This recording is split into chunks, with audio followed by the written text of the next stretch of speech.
Signs of limiting forces. What are the signs of limiting forces? I'm going to run over it with the speed of light. Then we're going to rise to pray. How do I know I'm limited in life? Or what are the signs of limiting forces? Number one, constant disfavor and rejection. Constant disfavor and rejection. You just notice that people don't like you. When you come around, people are offended. It's a sign that the forces of limitations are at work. Constant disfavor, constant rejection. Number two, unending struggle. Unending struggle. You told yourself 5 years ago, it go better. Things will get better. And day by day it's getting worse. It's a sign that you are limited. What others find very easy for you, you struggle to get it. You struggle to get it. Number three, breakthrough and success only in the dream realm. You see yourself getting a job in the dream. Physically, nothing is on your hand.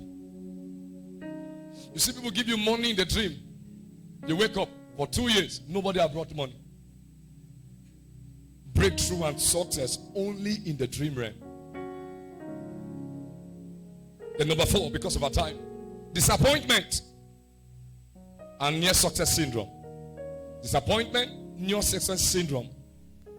Almost there, never there. You are almost there and never get there. It's a sign that you are limited.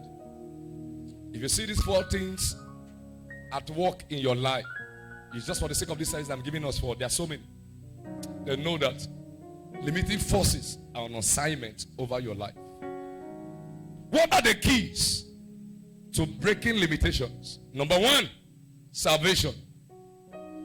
New birth experience. In John chapter 3 verse 3, the Bible said, verily I say unto you, except a man be born again, he cannot see the kingdom. He cannot see the help of God.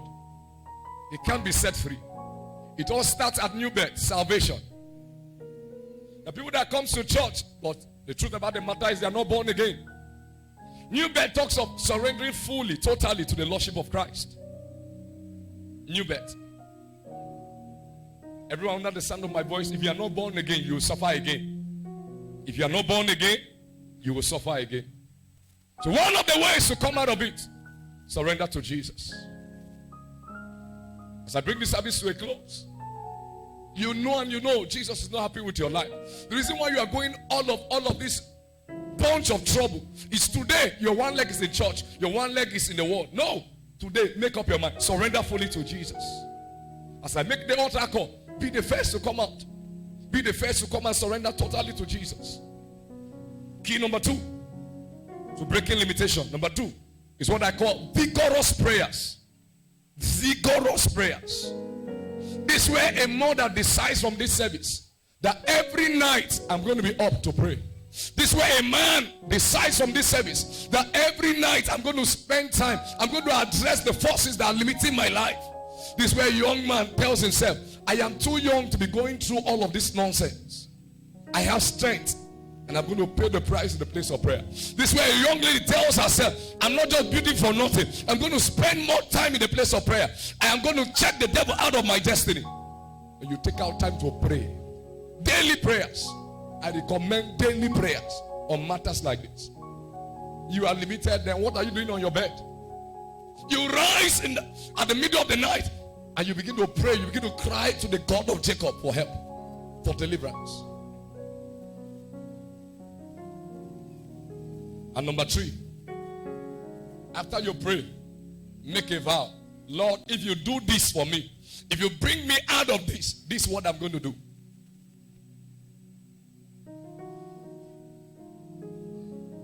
The devil threatened me while I was coming up.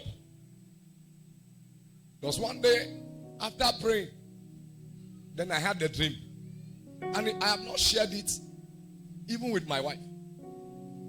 You know I didn't share it with her so that fear will not enter her. The devil threatened me that I'm not going to have children in this life. I have 2 sons now. Threatened me. I had that dream 3 times. You know what I did? I didn't take it as a normal threat. I went to God in a place of prayer. And I told God, He made them male and female. You gave a command. He said, be fruitful, multiply. Lord, if I need 50 children, you can give it to me. But what I need is only 3. So I went to God and I said, Lord, I need children. So I prayed with my heart, with my life. When my wife went for scanning and came back, you know that kind of sickness now? Early morning sickness, women. And came back and brought it this. I said, yes, you are pregnant.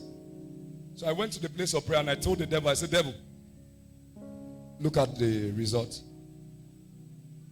When my first son came in the hospital, when the nurse brought the child out, I heard the child. I said, Satan, look at evidence of God's grace. It works when we pray. I don't know what the devil is threatening you that you're not going to get married. Take that threat to God. Take that threat to God. Lord, the devil threatened me with this. Then you stay in the place of prayer. And the devil threatening you that you're not going to be great. Take that threat to God. And the devil told you that there are people that serve God and they don't become anything. Take that threat to God.